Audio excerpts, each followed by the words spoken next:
La erosión del suelo se está convirtiendo en la mayor crisis silenciosa en Estados Unidos. El sobrepastoreo y la sobreexplotación agrícola han debilitado la tierra, lo que la hace fácil de arrastrar y provoca enormes tormentas de polvo que causan daños por millones de dólares cada año.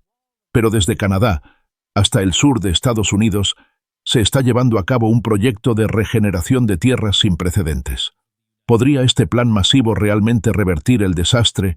Desde Canadá hasta el centro de Estados Unidos, las grandes llanuras fueron alguna vez uno de los ecosistemas más vibrantes y sostenibles del planeta.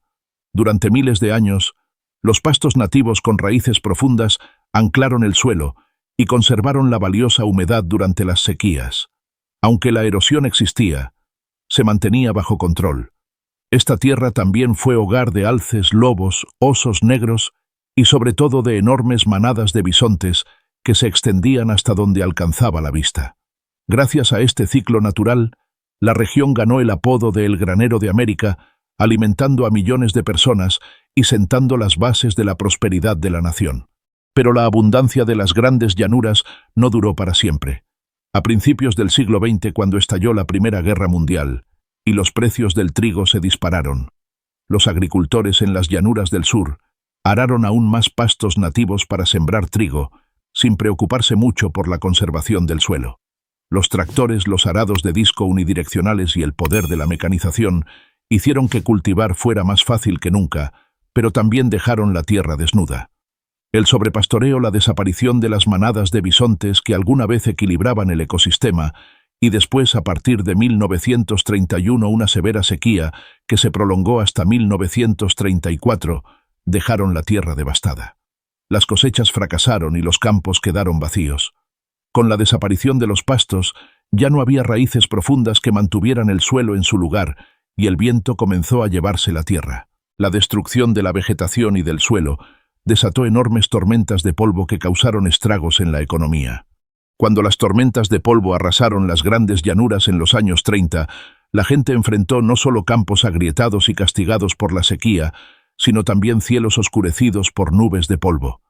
Estas tormentas aterradoras, conocidas como ventiscas negras, se hicieron infames. El historiador Donald Worcester de la Universidad de Kansas dijo alguna vez: «La tormenta negra está entre los desastres ambientales más catastróficos de la historia mundial». En 1932 se registraron 14 tormentas de polvo. Para 1933 ese número había saltado a 38. El punto máximo llegó el 11 de mayo de 1934, cuando una pared de polvo de 3 kilómetros de altura cruzó el país cubriendo tanto la Estatua de la Libertad como el Capitolio, haciendo que la costa este pareciera un desierto.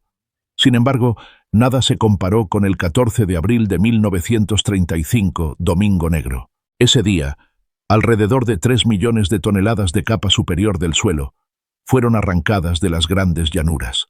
Dentro de las casas, todos los esfuerzos por mantener el polvo afuera resultaron inútiles.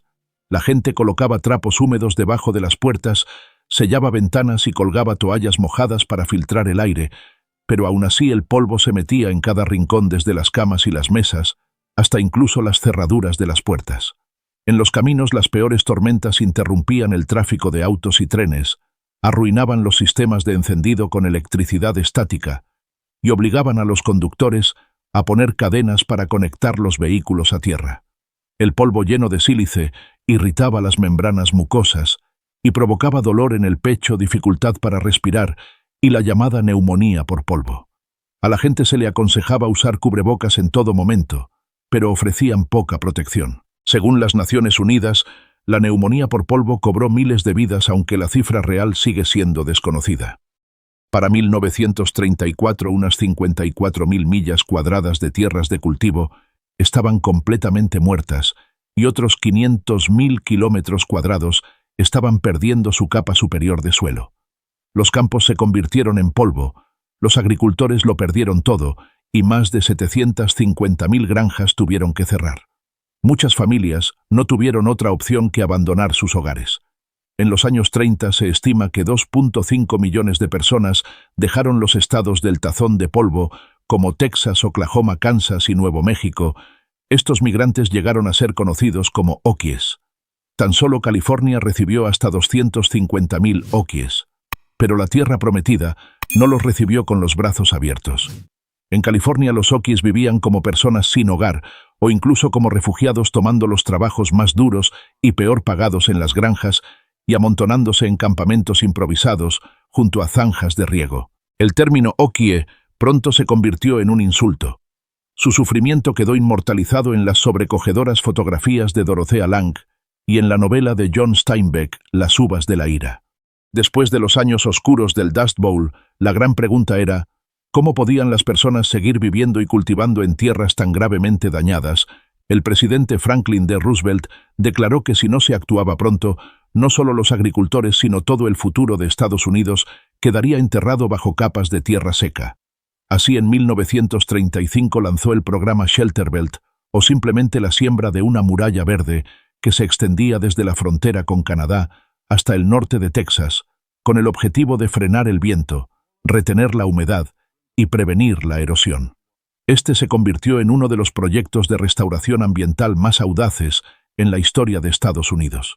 El Congreso actuó rápidamente estableciendo el Soil Erosion Service y el National Plains Forestry Program, en colaboración con agencias como el U.S. Forest Service, el Civilian Conservation Corps y la Works Progress Administration.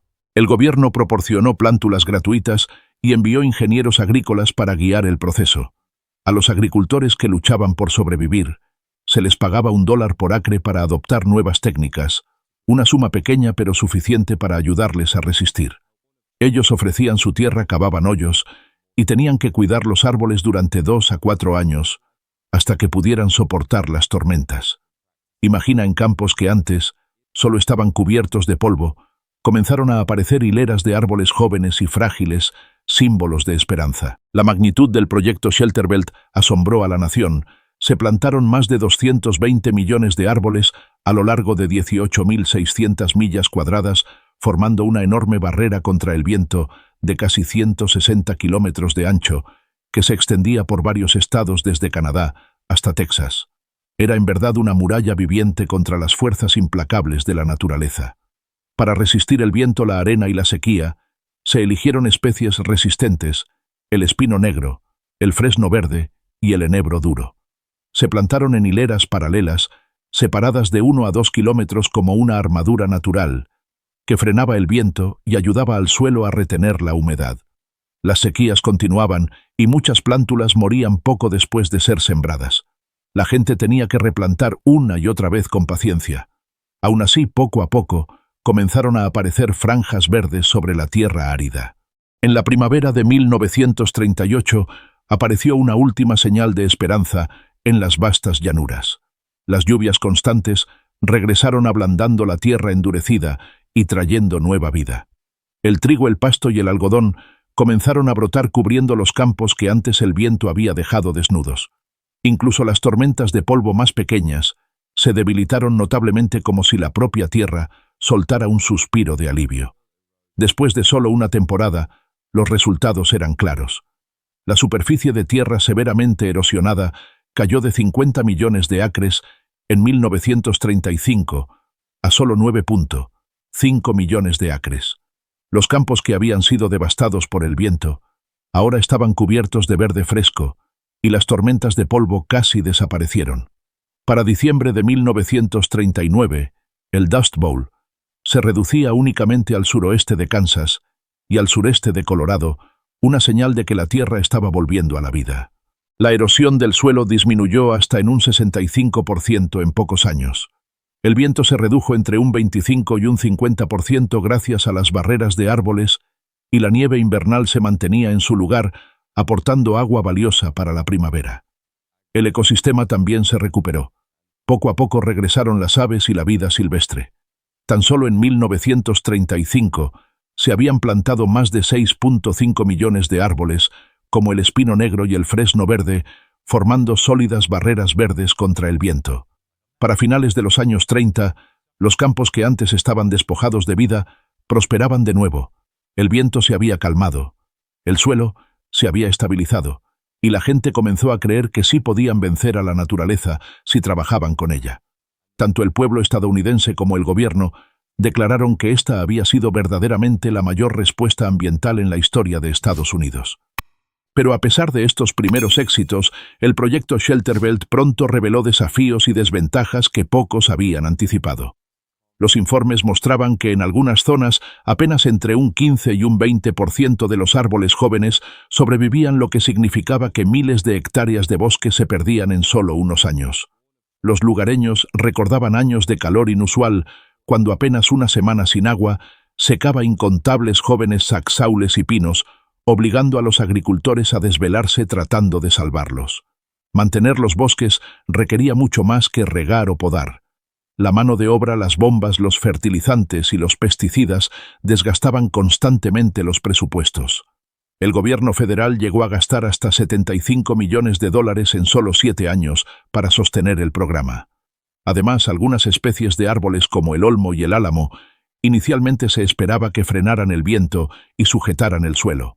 Pero más tarde, la enfermedad del olmo holandés se propagó devastando los olmos y dejando cientos de kilómetros de cortinas rompevientos dañadas, exponiendo nuevamente a las grandes llanuras a los vientos feroces. La agricultura moderna, con tractores potentes y sistemas de riego por pivote central, creó una paradoja. Muchos rompevientos fueron talados para dar paso a la agricultura a gran escala. Después de la Segunda Guerra Mundial, el financiamiento para el proyecto fue recortado.